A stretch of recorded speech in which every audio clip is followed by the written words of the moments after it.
구약성경 열왕기상 11장 보겠습니다. 532페이지 구약성경 532페이지 열왕기상 11장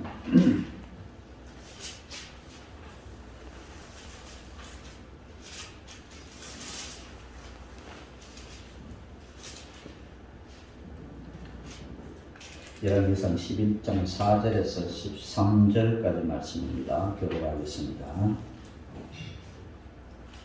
솔로몬의 나이가 많을 때에 그의 여인들이 그의 마음을 돌려 다른 신들을 따르게 하였으므로 왕의 마음이 그의 아버지 다윗의 마음과 같지 아니하여 그의 하나님 여호와 앞에 온전하지 못하였으니 이는 시돈 사람의 여신 아스타롯을 따르고 암몬 사람의 가증한 미공을 따르며 솔로몬이 여호와의 눈앞에서 악을 행하여 그의 아버지 다윗이 여호와를 온전히 다름같이 따르지 아니하고 모압의 가증한 그곳을 위하여 예루살렘 앞산에 산당을 지었고 또 암몬 자손의 가증한 목욕을 위하여 그와 같이 하였으며 그가 또 그의 이방 여인들을 위하여 다 그와 같이 한지라 그들이 자기의 신들에게 분양하며 제사하였더라.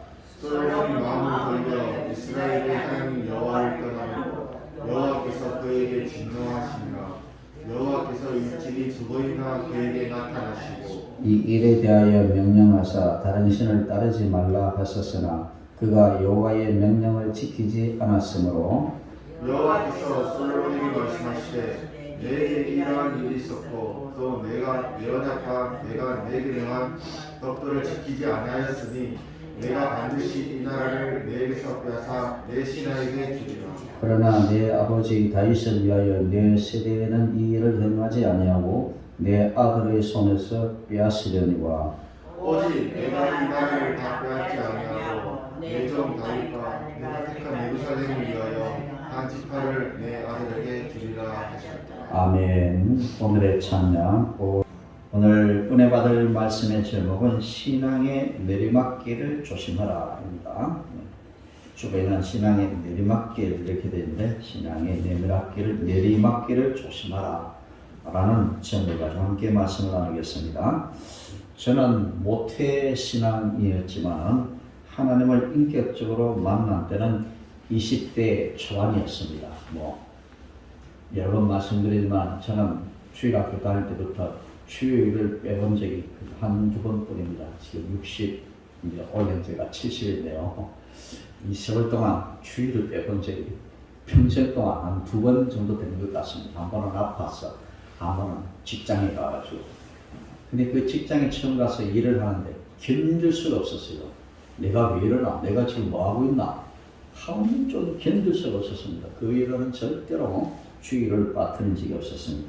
그럼에도 불구하고 어릴 때부터 이렇게 주일학교 다닐 때나 일주일에 3번씩 교회 나와서 예배를 드리기도 했는데 그러면서도 한 번도 그 예배를 빠져본 적이 없었습니다. 저는 학교를 결석을 해도 교회는 결석해 본 적이 없습니다. 이렇게 그래도 저는 하나님을 진짜 인격적으로 만난 것은 교회는 열심히 다녔지만 하나님을 만난 것은 20대 초반이었습니다. 그렇게 하나님께 대한 마음이 그렇게 뜨거울 때 그런 생각이 들었죠. 내가 평생 동안 이 마음을 정말 잃어버리면 안 되겠다. 그런 소원을 가지고 있었는데 근데요 그게 정말 쉬운 일일까요? 겨우 쉬운 일 아닙니다. 사람의 마음이 소속으로 변하니까 우리가 아무리 하나님 앞에 이 뜨거운 마음을 오랫동안 간직할 수 있으면 좋겠다 해도 어느 순간에 우리는 그런 마음들을 이렇게 놓아버릴 때가 있다는 것입니다. 남녀 간의 문제도 마찬가지죠. 그래서 어떤 남녀가 서로 뜨겁게 사랑을 해서 결혼을 했습니다. 결혼을 앞둔 남자가 사랑하는 여인에게 자신있게 말을 합니다. 우리 드라마를 보면 그런 말을 하죠. 내가 결혼하면 당신한테 물 한 방울 손에 묻히지 않고 호강시켜주겠다. 입에 침도 안 바르고 그런 말을 합니다. 꿀맛 같은 말을 합니다.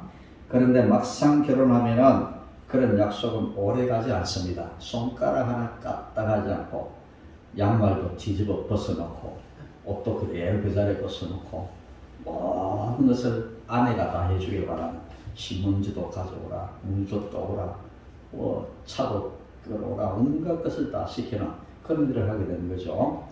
저도 이제 요즘에는 설거지도 하고 저는 집에 가면은 청소는 제가 더 맡아서 하고 있어요. 저희 집 사람은 절대 청소 안 합니다. 청소는 제가 다 합니다. 근데 예전에는 그렇지 못했습니다. 그런데 가만히 보니까 그게 아니더라고요. 해야 되겠더라고요. 왜 아내가 다 해야 되는 거예요? 도와줘야 되는 거예요. 같이 해야 된다는 거죠.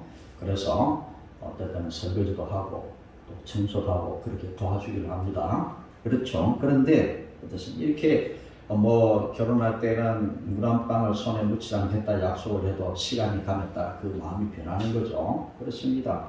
사람은 그렇습니다. 그래서 아침에 가졌던 마음과 저녁에 가진 마음이 다른 것이 바로 사람이다라는 거죠.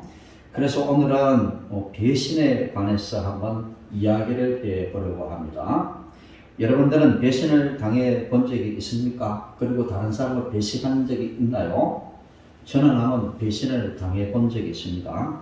제가 부교육자 시절에 우리 부장을 맡았던 권사님이 한 분 계세요. 정말 제게 간도 빼줄 것 같은 그런 말씀을 하셨는데, 그리고 주일학교를 하기 위해서 언어를 하면 모든 것은 전도사님 뜻대로 다 하세요. 저는 그래서 따라가겠습니다. 어느 순간에 저를 멀리하기 시작, 까닭없이 아무런 이유 없이 멀리하시더만 오늘 돌아다니면서 좋은 소문도 내지 않고 막 그렇게 저를 멀리하고 배신을 하고 굉장히 마음이 아팠습니다. 어떻게 저럴 수가 있나라고 했지만 사람이 그렇더라고요. 그래서 저는 그렇습니다. 그때 저희 교회 담임 목사님이 매일 아침에 교회 출근하면 예배를 드리는데 그때 잠언의 말씀을 가지고 예배를 드리는데 그런 말씀을 자주 했습니다. 절대로 교인을 믿지 마라. 교인은 믿음의 대상이 절대 아니다. 교인은 사랑의 대상이지 믿음의 대상은 절대 아니다. 그런 말을 수시로 했습니다. 왜 그럴까요? 이 경험에서 우러나는 말이다. 사람은 사람의 마음 조석으로 변할 수밖에 없다라는 거죠. 그렇습니다. 이제 교회를 개척하고 많은 사람들이 떠났죠. 전 마음이 굉장히 아팠습니다.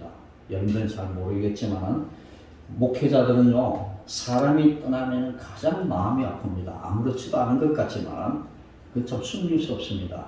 저희 시차례도 어떤 교회 목사님, 그분은 경북대학교를 졸업하시고 우리 시차례 학벌이 가장 좋으신 분인데도, 그리고 만나면 얼마나 그분은 이 성격이 얼마나 좋으신지 정말 신사합니다.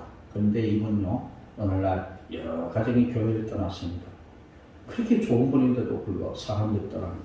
근데 그분이 소문에 의하면 얼마나 마음이 아팠는지 굉장히 마음고생을 많이 했다는 그런 이야기를 들은 적이 있습니다. 그렇습니다. 목사는 교회에 떠나는 자식이 부모를 버리고 떠날 것과 똑같은 심정으로 마음이 아픕니다. 그렇습니다. 그런데도 그렇습니다. 별 이유 없이 별다른 이유 없이 사람이 그렇게 떠나버리면 얼마나 마음이 아픈지 모릅니다. 그렇습니다.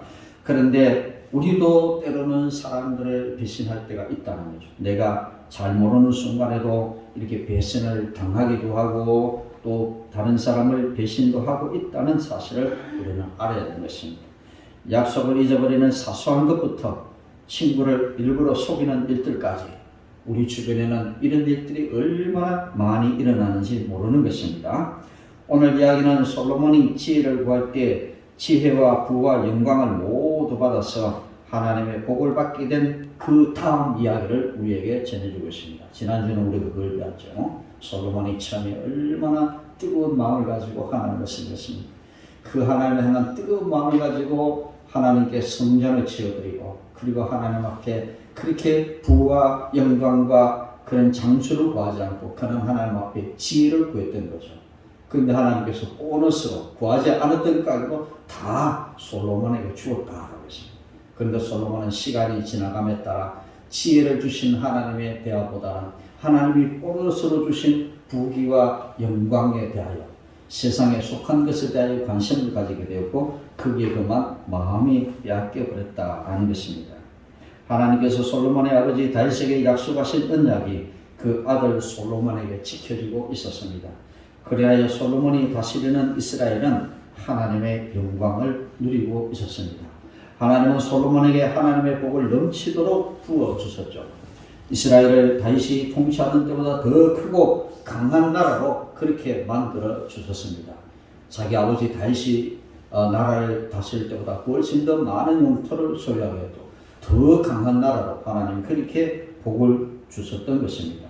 솔로몬이 통치하던 시대에 금을 수입하는 양이 어느 정도였는가 하면 매년 금을 666달란트나 되었다라고 그렇게 말합니다. 이 666달란트라고 오늘날 수치로 계산을 해보면 그 양이 금이 22톤이나 된다라고 합니다. 2톤짜리 트럭으로 22대나 옮겨야 되는 그런 엄청난 금의 양을 1년 동안 수입을 했다.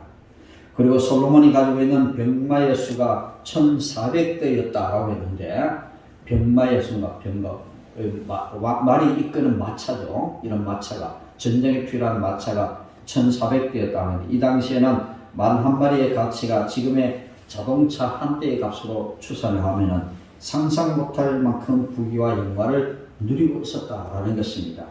그뿐만 아니라 솔로몬의 명성은 하늘을 찌를 듯 했습니다. 주변 나라의 왕들은 수많은 값비싼 물건들을 가져와서 이스라엘과 평화 조약을 맺었고, 그로 인해서 솔로몬의 명성은 날로 높아만 갔습니다. 그런데 문제가 생기기 시작했습니다. 처음에는 순수하게 하나님만 잘 섬기던 솔로몬이 점점 변하기 시작했습니다. 열왕기상 11장 오늘 1절 말씀을 한번 봅니다. 솔로몬 왕이 바로의 딸 외에 이방의 많은 여인을 사랑하였으니 곧 모압과 암몬과 에돔과 시돈과 헷 여인이라. 이 솔로몬은 자기 동족들과 결혼을 하지 않고 수많은 이방인 여인들과 결혼을 했다라고 합니다. 오늘 여기 앉아있는 아이들은 잘 이해를 하지 못하겠지만 어떻게 한 남자가 부인을 여러 명 거둘 수가 있느냐. 그 시대 고대 근동 지방에는 이런 것들이 흔한 일이었습니다. 하나님의 율법은 결코 일부일처리였습니다. 한 남자는 한 아내만 거느리는 것이 율법이 주는 그런 하나님의 법임에도 불구하고 이 법이 없는 것처럼 되어버렸다는 거죠. 하나님께서 그것을 묵인하셨다는 거죠. 분명히 일부일처리가 하나님의 뜻이었지만 하나님이 한 사람이 한 남자가 여러 아내를 거는 것을 하나님이 묵인하고 계시던 것을 성경에 여러 번 우리를 볼 수 있습니다. 다윗 왕도 여러 아내를 거두었죠. 성경에 많은 인물들이 여러 명의 아내를 거는 것을 많이 볼 수 있습니다. 아브라함도 그랬습니다. 야곱도 그랬습니다. 유독이 이삭은 그런 기록이 없는데 야곱도 그랬고 그렇습니다. 그래서 이후에 여러 사람들도 이제는 한 남자가 여러 아내를 거는 것이 마치 그런 전례와 같은 그런 것들이 되었다는 거죠. 그런데 솔로몬은 이 이방 여인들에게 마음을 빼앗겼다라고 성경은 기록하고 있습니다. 그것도 여러 명의 아내들에게 마음을 빼앗겼다라고 기록하고 있습니다. 성경에 보면 솔로몬의 후궁이 700명, 첩이 300명이었다고 그렇게 기록되어 있는데 합계 몇 명입니까? 1000명입니다. 1000명. 그럼 이 1000명의 여인들이 솔로몬과 한번 잠을 자려면 얼마나 기다려요? 하루에 한 명씩 한다 해도 3년을 기다려야 겨우 솔로몬과 한번 만날 수가 있었다. 그만큼 여인이 많았다는 것이 굉장한 일이 아닐 수가 없습니다.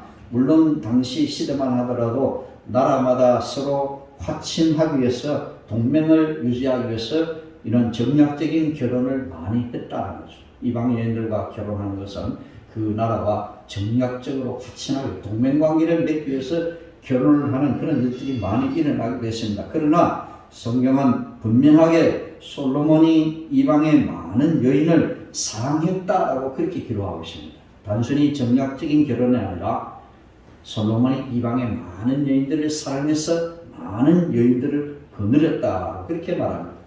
우리말로 쉽게 표현하면 솔로몬은 바로 다람둥이었다. 다람둥이였다. 바람을 많이 피우는 사람이었다. 단순히 정략적으로 정치적으로 많은 여인들과 결혼한 것이 아니라 많은 이방 여인들을 사랑했기 때문에 많은 여인들을 거느렸다라고 분명히 말씀하고 있습니다.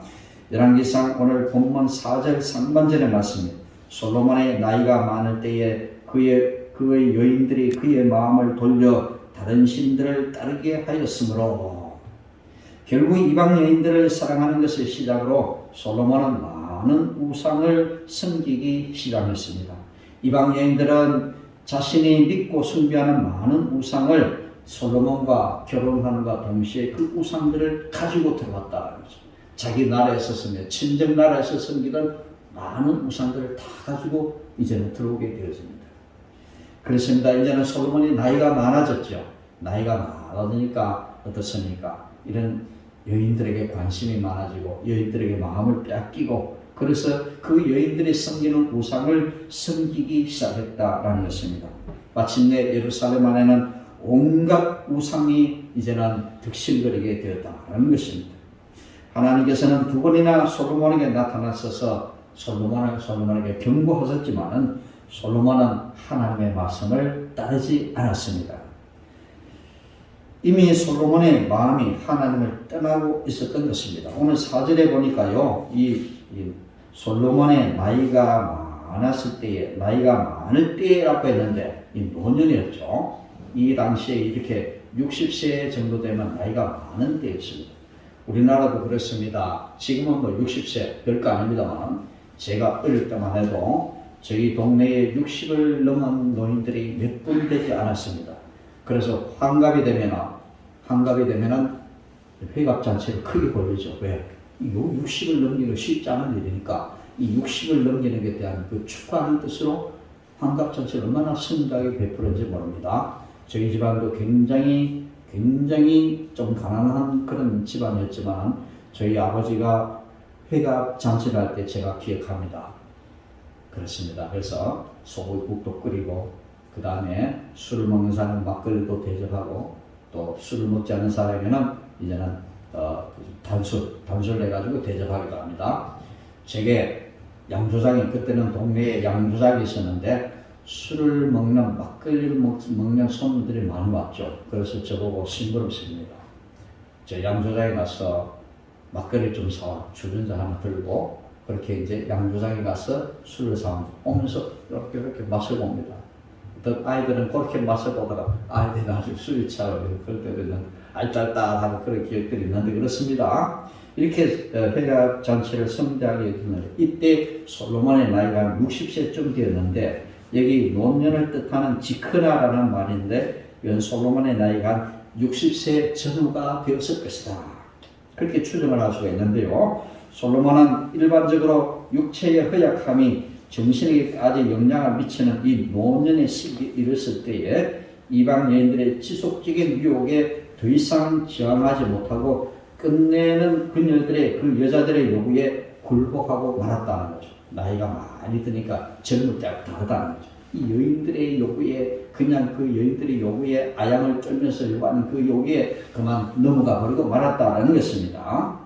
따라서 그 타락의 책임은 모두 이방 여인들에게만 돌릴 수는 없었습니다. 그렇다 해서 이 책임을 이제 솔로몬이 이방 신들을 섬기는 우상 숭배를 책임을 그 여인들에게만 돌릴 수는 없었다라고 했습니다.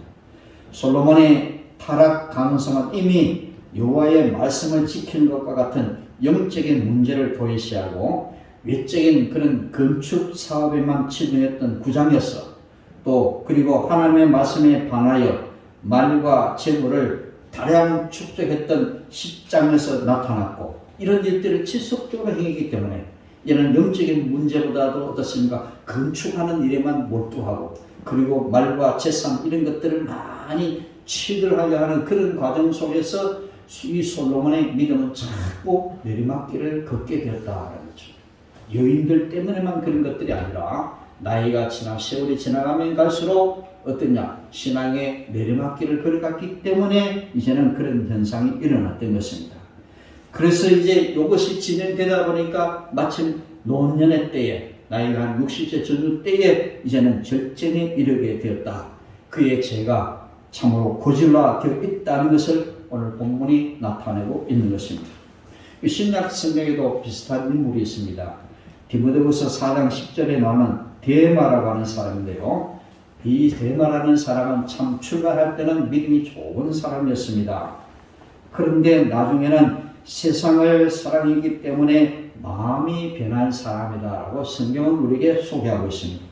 데마는 데살로니가 출신으로 바울의 전도로 주님을 알게 되었는데 처음에는 굉장히 출발이 좋았습니다.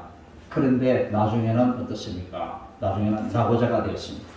그는 원래 바울이 로마 감옥에 수감되는 그때까지 바울 곁을 떠나지 않았던 신실한 사람이었는데, 그래서 빌리몬서 1장 24절에서 바울은 이 데마를 가리켜서 뭐라고 말하느냐? 또한 나의 동력자 마가 아리스다고 데마 누가가 문안하느니라. 여기는 보면 누가보다도 데마의 이름이 앞에 나옵니다. 성경에 이름의 숫자가 나온다는 것은 그것은 바로 바울이 누구를 더 소중하게 생각했느냐라는 거죠. 그런데 오늘 여기 보니까 마가 아리스다고 데마 누가가 문안하는, 이 누가보다도 먼저 앞에 기록이 됐을 정도로 이 사도 바울이 그 사람을 신뢰했던 거죠. 그래서 이렇게 사도 바울이 아끼고 신뢰했던 그런 사람이었는데, 그리고 그 데마를 가리켜서 뭐라고 하느냐? 데마를 가리켜서 나의 동력자라고 그렇게 칭했던 거죠. 나의 동력자 데마, 이렇게 칭했던 거죠. 그러나 디모데후서 4장 10절에는 데마를 가리켜서 뭐라고 말하느냐? 이 세상을 사랑하여 나를 버리고 데살로니가로 갔고, 이렇게 기록하고 있습니다. 이렇게 신실하게 사도 바울이 신뢰하고 믿었던 이 데마가 점점 어떻게 하죠? 세상을 사랑하여 나를 버리고 갔고, 그렇게 표현하고 있습니다. 바울의 말년은 감옥 생활로 비참했는데 그때 많은 동역자들이 떠나갔습니다. 디모데후서 1장 15절과 4장 16절에 기록합니다. 많은 사람이 떠나갔습니다. 그렇죠? 그렇게 친하던 사람들이 병원에 입원을 했거나 감옥에 들어가면 사람들 다 떠나죠. 그런 일들이 참 많습니다. 그런데 유독 이 데마를 향해서는 세상을 사랑했기 때문에 돌아갔다, 그렇게 표현을 하고 있습니다.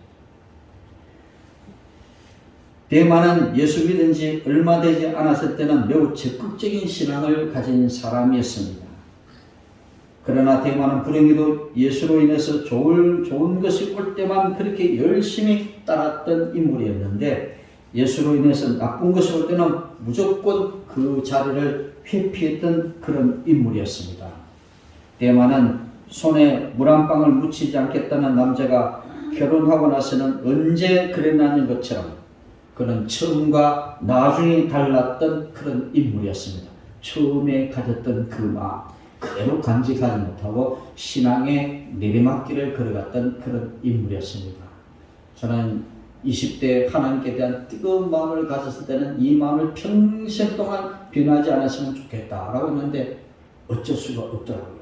세월이 지나가면서 세상의 것에 눈을 뜨게 되고 또 세상을 사랑하는 마음이 생기더라고요. 그래서 신앙의 권태기를 느끼기도 했고, 그런 찰나에 하나님께서는 저를 그냥 두지 않으시고 신학 공부를 하게 하시고 늦게 이렇게 하나님을 부르셔서 또 이 자리에 서게 되었던 것입니다. 우리는 우리의 사람의 마음은 얼마나 많이 변하는지, 아침과 저녁의 마음이 다르다. 조석으로 변하는 것이 바로 사람의 마음이다라는 것입니다. 그래서 늘 처음처럼이라는 그런 말인데, 여러분들에게 말씀드렸습니다만, 간호대학을 졸업하고 나이팅게일 선서를 하는 간호사, 또 처음으로 교단에 서는 선생님이 아이들을 위해서 내 이 한 몸을 바치겠다, 평생 내 이 한 몸을 이 아이들을 위해서 바치겠다, 그렇게 결단하는 그런 선생님들, 또 사법연수원을 나서면서 오직 진실과 정의를 수호하겠다라고 선서하는 신임 검사들, 그 모든 다 자신의 사명에 충실할 것을 스스로 다짐하면서 힘찬 출발을 하게 되는 것입니다. 그러나 시간이 지나감에 따라 처음에 가졌던 마음은 사라지고 불의와 타협하고 세상의 부조리에 휩쓸려 그렇게 살아가게 되는 것입니다. 환자들 향해서 정성을 다했던 그 간호사의 마음이 변해서 그 환자를 마치 물건 다루듯이 다루는 사람이 되어지고, 아이들을 위해서 평생 동안 이 한 몸 바쳐야 되겠다는 그 선생님이 이제는 학부모들이 가져오는 봉투에 관심을 가지는 사람으로 변질되었고, 진실을 수호하고 정의를 수호하겠다고 했던 그 검사들이 이제는 정치하는 사람들의 그런 눈치에 맞추어서 그렇게 사건을 다루는 그런 사람이 되어버렸다는 거죠. 돈에 눈이 어두워서 이제는 정의를 온전히 세우지 못하는 그런 사람이 되어진다라는 것입니다. 하나님께서는 이렇게 하나님을 떠나 우상을 숭배하는 솔로몬의 죄를 심판하실 수밖에 없었습니다. 만냥 그냥 내버려 둘 수는 없었다는 거죠. 처음에 가졌던 그 마음이 신앙의 내리막길을 걸어가는 그 솔로몬을 지켜보시면서 이대로 두어서는 안 되겠다. 하나님은 그렇게 생각을 하셨던 것입니다. 왜냐하면 하나님은 우상 숭배를 가장 싫어하시기 때문입니다. 그렇습니다. 그래서 십계명에도 분명히 하나님 외에 다른 신을 두지 말고 우상을 숭배하지 말라고 분명히 말씀하고 있습니다. 그래서 십계명은 그렇습니다. 우상 숭배하는 사람, 하나님은 자신을 가리켜서 질투하는 하나님이에요. 하나님을 두고 다른 것을 더 사랑하는 하나님은 질투하신다라고 그렇게 표현하시면서 우리 믿는 사람들이 하나님을 버려두고 하나님을 잠시 요쪽으로 미쳐두고 세상의 이런저런 것들에게 관심을 가지고 마음을 빼앗는 것을 하나님은 질투하신다라고 그렇게 표현하십니다. 우리가 끝까지 하나님을 따르는 게 그토록 어려운 일일까요? 우리가 하나님을 온전히 바라보면서 주 바라기의 삶, 해바라기가 해만 바라보고 고개를 돌리듯이 우리는 하나님이 움직이는 곳마다 우리의 고개를 돌리면서 주님만 바라보며 살아야 되가 우리들이 하나님보다 더 커 보이고 하나님보다 더 소중하게 보이는 세상에 눈을 돌리기 시작하는 것입니다. 하나님 죄송합니다. 잠시 여기 계십시오. 갔다가 돌아오겠습니다. 라고 했는데 갔다가 잘 돌아오지 않습니다. 그만 세상에 마음을 빼앗겨버려서 하나님을 뒤돌아볼 여력이 없어지는 것입니다. 세상에 이런저런 것들이 내 마음을 다 빼앗겨버린 것입니다. 그래서 돌아가겠다라고 했던 그 잠시만요 했던 것을 잊어버리고 이제는 하나님께로 돌아가지 못하는 층에 이런 사람들이 얼마나 많은지 모르는 것입니다. 하나님은 질투하시는 하나님이십니다. 하나님은 하나님 외에 다른 것을 더 소중히 여기고 그것을 따르는 것을 그냥 두고만 벗을 수 없는 그런 분이십니다. 질투하는 하나님이십니다. 혹시 신앙생활을 하다가 교회를 떠나는 사람은 두려운 마음이 먼저 생깁니다. 왜? 하나님은 질투하시는 하나님이십니다. 결국 그냥 두는 하나님이 아니시기 때문에 그냥 둔다면 그 사람은 하나님이 버린 사람일 것입니다. 그러나 하나님이 정말 사랑하시는 사람이라면 하나님은 절대로 그를 그냥 지켜보고 계시는 분이 아니시다라는 것입니다. 하나님은 이스라엘 백성들을 사랑하셨습니다. 솔로몬이 이렇게 신앙의 내리막길을 걸어가고 상상할 수 없이 그는 하나님을 떠나서 이방 여인들이 가져 들어왔던 수많은 신들을 섬기는 지경까지 나올 때 하나님 그를 두고만 보고 있을 수가 없었다. 왜? 다윗의 나라, 다윗이 허락하신 그 나라를 하나님 그 약속하신 그 나라를 절대로 포기할 수 없었기 때문에 이 솔로몬의 신앙의 내리막길을 그냥 지켜보고만 있을 수는 없었다라는 것입니다. 그래서 이 솔로몬을 심판하시기 하실 수밖에 없었다라는 것입니다. 하나님의 다른 것을 하나님 위치에 두는 것은 다 우상입니다. 돈이 우상일 수도 있고 친구가 우상이 될 수도 있고 권력과 명예가 우상일 수가 있습니다. 하나님보다 더 사랑하고 귀하게 여기는 모든 것들은 다 우상입니다. 그러나 솔로몬은 그 사실을 잊었고 결국 하나님의 심판을 받게 되었던 것입니다.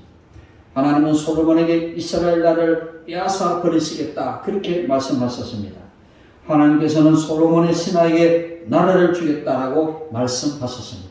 다윗에게 주었던 그 나라를 딱 잘라가지고 이제는 솔로몬의 신하에게 그 나라를 주겠다 그렇게 말씀을 하셨습니다.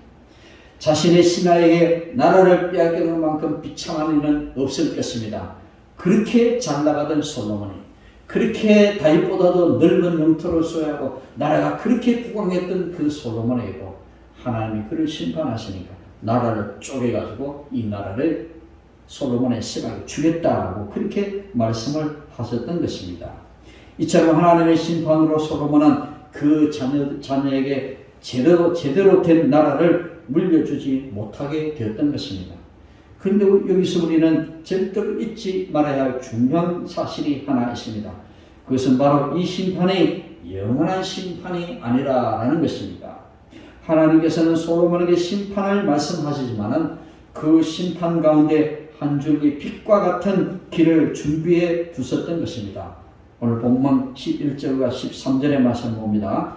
그러나 내 아버지 다윗을 위하여 내 세대에는 이 일을 행하지 아니하고 내 종 다윗과 내가 택한 예루살렘을 위하여 한 지파를 내 아들에게 주리라 하셨더라. 첫 번째는 지금이 아니라 다음 세대의 심판을 하시겠다, 그렇게 말씀을 했습니다. 네 세대에는 행하지 않고 다음 세대에 행하리라. 내 아들의 손에서 빼앗으리라, 그렇게 말씀하셨고요. 두 번째는 그 가운데서 한 지파를 남겨두리라, 그렇게 말씀하셨습니다. 그 한 지파가 어느 지파입니까? 유다 지파였죠. 바로 솔로몬 자기가 속한 유다 지파였습니다. 이스라엘 나라는 지파가 몇 지파였습니까? 12지파가 있습니다.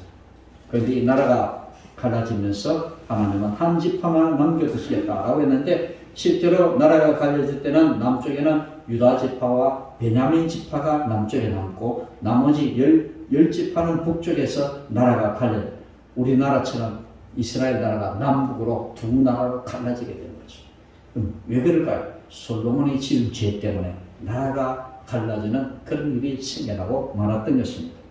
물론 나중에는 이제 남쪽 유다 나라가 북쪽 이스라엘을 점령하기도 하고 에브라임 땅을 점령하기도 하고, 그 다음에 북쪽에 있는 레위 지파 사람들, 이 레위 지파 사람들은 한 곳에만 몰려 있는 것이 아니라 각 지파 속에 이렇게 이제 몰려 이렇게 흩어져 살고 있었는데, 이 레위 지파 중에서도 신앙생활을 잘하는 사람들이 어떻게 했나?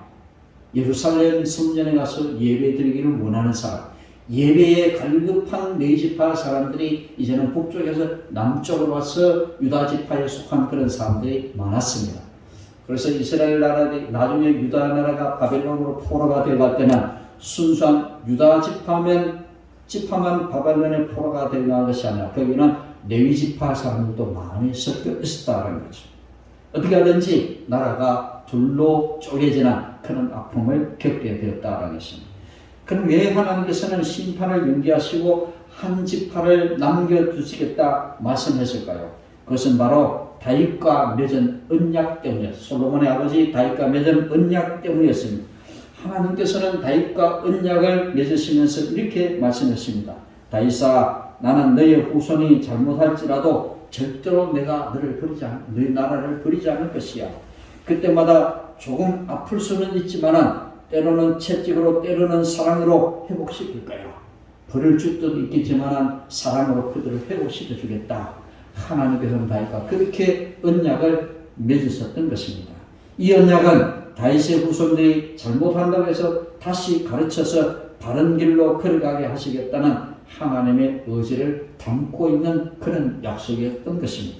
솔로몬은 심판받아야 마땅했지만 하나님께서는 그에게 심판을 연기하시고 한 지파를 남겨주시겠다, 그렇게 말씀하셨습니다. 이것은 솔로몬에게 용서받을 만한 태도나 모습이 있어서가 아니었고, 하나님이 다윗에게, 그 아버지 다윗에게 약속을 했기 때문에 이 솔로몬이 죄를 지어도 다 멸망시키지 않고 남겨두셨다라고 하는 것입니다. 이렇게 하나님께서는 약속에 신실한 분이십니다. 우리는 신실하지 못해서 하나님을 배신해도 하나님은 우리를 향한 그 약속을 절대로 저버리지 않으시는 하나님이시다라는 것입니다. 이 세상 모든 사람은 약속을 완벽히 지킬 수 없지만 하나님은 절대로 그렇지 않는 분임을 여러분들은 아시기를 바랍니다. 인간은 하나님을 배반하지만 하나님은 약속을 반드시 지키시는 분이십니다. 아담과 하와 때부터 인간은 계속해서 하나님을 배신해 왔습니다. 그러나 그때마다 하나님은 어김없이 변하지 않고 약속을 지켜주셨던 것입니다. 이렇게 변하지 않고 약속을 지키신 하나님께서는 이 솔로몬의 잘못 앞에서 그를 심판하시지만 그 심판 가운데서 한 줄기 빛을 허락해 주셨던 것입니다. 하나님께서 이렇게 하신 이유가 무엇이었을까요? 하나님의 언약을 지키시고 또 하나님의 나라를 계속해서 세워가길 원하셨던 것입니다. 다윗을 통해서 그 나라가 영원해지기를 원하셨던 것입니다. 이스라엘은 멸망했지만 그 나라가 다윗의 후손인 예수 그리스도를 통해서 지금까지 그 하나님의 나라는 계속 이어오고 있다. 하나님 그 약속을 신실히 지키셨다라는 것입니다. 기독교의 역사 가운데는 끊임없이 배신의 역사가 있었습니다. 중세시대의 교회는 얼마나 타락을 했는지, 그때 신부들이죠. 요즘 말하면 신부들이죠. 황제, 교황들이 얼마나 타락을 했는지, 여러 여자들과 이렇게 아주 난잡한 짓을 하기도 하고, 또 돈을 사랑하기도 하고, 이렇게 막 그런 일들을 얼마나 많이 했는지 모릅니다. 그런데도 불구하고 하나님께서는 하나님의 나라를, 교회를 포기하지 않으시고 중세시대의 종교개혁가들을 통해서 종교를 개혁하게 하시고, 이렇게 또 이 개신교라는, 우리가 믿고 있는 이 개신교라는 새로운 또 교회를 세우셔서 하나님의 나라를 계속적으로 이어오게 하셨다. 하나님 그 약속을 신실하게 지켜오셨다라는 것입니다. 사랑하는 여러분들, 우리는 하나님 앞에서도 항상 배반을 배신하면서 살고 있다는 이 사실을 기억해야 됩니다. 우리는 기회만 있으면 하나님을 배반합니다. 나는 그렇지 않다고 생각하지만 우리가 하나님을 뒤로 제쳐놓고 죄송합니다, 잠시 다녀오겠습니다 라고 하면서 하나님을 떠나서 다른 것들에게 마음을 빼앗기는 일들이 얼마나 많은지 모릅니다. 항상 시간이 있을 때마다 우리는 하나님을 배신하면서 그렇게 살고 있습니다. 하나님이 원하시지 않는 일을 하는 것은 모두가 하나님을 배반하는 것이라 그렇게 말할 수가 있을 것입니다. 이것이 바로 솔로몬이 그랬던 것처럼 신앙의 내리막길을 걸어가고 있는 것입니다. 신앙의 권태기를 걷고 있나요? 믿음 생활하는 것이 지겨울 때가 있나요? 그것이 바로 신앙의 내리막길을 걸어가고 있는 것입니다. 하나님을 섬기고 하나님을 예배하고 하나님을 믿는 일이 우리가 권태기를 느끼고 있다면 이는 하나님을 떠나고 있다는 그런 증거인 것입니다. 하나님께서는 이 세상을 아름답게 창조하시고 가장 좋은 것으로 우리에게 더해 주셨는데, 우리는 하나님보다 다른 것을 더 사랑하고 사랑하는 순간들이 얼마나 많은지 자신을 한번 돌아봐야 할 것입니다. 말씀을 맺겠습니다. 하나님의 사랑을 저버리는 우상 숭배는 심판을 초래할 것입니다. 하나님은 경고를 듣지 않고 그분을 떠난 솔로몬을 약속에 따라 심판하셨습니다. 그 결과 북이스라엘은 솔로몬의 아들이라는 다른 신하에게 주어졌습니다. 여로보암이라는 그런 애굽의 피신 갔다가 이제는 솔로몬이 죽고 난 다음에 다시 돌아와가지고 북쪽 10지파 이스라엘 나라를 세우게 됩니다. 솔로몬이 심판을 받는 것은 단 한 번의 잘못 때문에 아니라 삶 전반에 지속적으로 나타난 불순종과 죄악 때문이었습니다. 나이가 들면 들어갈수록 그들은 그 여인들 때문에 우상을 섬기게 되었고, 그리고 건축 사업에만 몰두하고 재산을 모으는데 마음이 급급함에 따라서 처음에 가졌던 그 하나님께 대한 열정은 다 사라지게 되고 신앙의 내리막길을 걸어가게 되었던 것입니다. 그런데 역대서에 보면은 솔로몬의 이런 모습들을 기록하지 않습니다. 역대서는 순수하게 그런 하나님의 소신, 하나님 나라의 초점이 막혀질 때 이 부끄러운 모습들은 기록하지 않았지만, 열왕기서에는 이 솔로몬의 부끄러운 모습들이 낱낱이 다 기록이 되어져 있습니다. 그렇습니다. 이 솔로몬의 마지막에 이 전도서를 기록할 때는 솔로몬의 그런 고백을 다 헛된 것이다. 헛되고 다 그렇게 헛되다는 그렇게 고백을 하고 그는 세상을 떠나게 되는 것입니다. 내가 하나님을 버리고 다른 세상에 이런저런 것들 다 사랑했지만 다 헛된 것이다. 그런 말년에 그렇게 고백을 합니다. 그렇습니다. 이렇게 그는 어느 순간부터 하나님보다 세상을 더 사랑하면서 그렇게 살아갔던 것이죠. 하나님은 다윗과의 언약을 기억하셔서 솔로몬이 살아있을 때 그를 심판하지 않으셨습니다. 그 아들 때에서 엄중히 심판하시되 메시아 탄생을 위해 유다 지파만을 남겨주셨던 것입니다. 유다 지파만. 그래서 이 유다 지파의 구성 가운데서 예수님이 태어나시기 때문에 하나님께서는 이 유다 지파만을 그렇게 남겨두셨던 것입니다. 메시아를 통하여, 예수님을 통하여 다윗의 나라가 영원토록 이어지기 위하여 그 약속을 지키시기 위하여 하나님께서는 다른 모든 것들을 포기하시면서 유다 지파만을 남겨두셨던 것입니다. 우리도 솔로몬처럼 하나님을 배반하지만 하나님은 우리에게도 하나님의 약속을 지키시는 분이심을 잊지 않았으면 참 좋겠습니다. 하나님은 여기 있는 저와 여러분들을 끝까지 책임져 주실 것입니다. 왜냐하면 우리는 모두 하나님 나라의 백성이기 때문인 것입니다. 두려워하지 마시기 바랍니다. 우리가 어떤 힘든 일을 당할 때가 있습니다. 그럴 때 우리는 그 하나님을 신뢰해야 됩니다. 왜? 우리는 하나님의 자녀이기 때문입니다. 어느 부모가 자녀가 어려움을 당하는데 외면하는 부모가 어디 있겠습니까? 여러분들 믿어야 됩니다. 잠깐 고난을 당할지라도 우리는 그 이후의 것을 바라보는 영적인 눈을 바라봐야 됩니다. 현재의 모습에 실망하지 말아야 됩니다. 내가 왜 이런 일을 당할까? 왜 나는 하나님이 왜 내게 이런 일을 주실까? 여기에만 우리가 눈을 돌리지 말고 요 이후에 고난 이후에 다가올 영광을 바라보면서 하나님이 우리가 하나님의 자녀라면 결코 우리를 불행하게 하지 않으실 것입니다. 솔로몬을 위해서 솔로몬에게 심판받아 마땅할 그는 사람이었지만 하나님은 그 약속 때문에 그 나라를 다 멸망하지 아니하시고 한 줄기 빛을 허락하신 것처럼 오늘 저와 여러분들도 희망 가운데 주님을 바라봐야 될 것입니다. 이 사실을 항상 잊지 않고 늘 처음처럼 하나님 앞에서 변함없이 신실한 성도의 삶을 살아가시기를 주님의 이름으로 간곡히 부탁드립니다. 기도하겠습니다. 좋으신 하나님 감사드립니다. 오늘도 저희들을 사랑하셔서 귀한 말씀으로 근거해 주시고 우리가 세상 살아가면서 늘 처음처럼 결코 주님을 떠나지 아니하고 처음에 가졌던 그 간절함과 그 하나님께 대한 열정을 버리지 아니하고 늘 독수리같이 날개를 치며 황공천과 하늘을 날아가는 그런 귀한 믿음의 일꾼들 다 될 수 있도록 인도해 주시옵소서. 늘 하나님만 바라보는 주라마 주발하게 삶을 살게 주옵시고 어떠한 일이 우리에게 닥칠지라도 우리는 결코 하나님을 배신하지 않는 신실한 성도의 삶을 살아갈 수 있도록 인도해 주시오. 우리 하나님께서 약속하신 그 귀한 축복의 자리에 나아갈 수 있도록 인도해 주시옵소서. 모든 것 감사드리며 예수님 이름으로 간절히 기도드립니다. 아멘.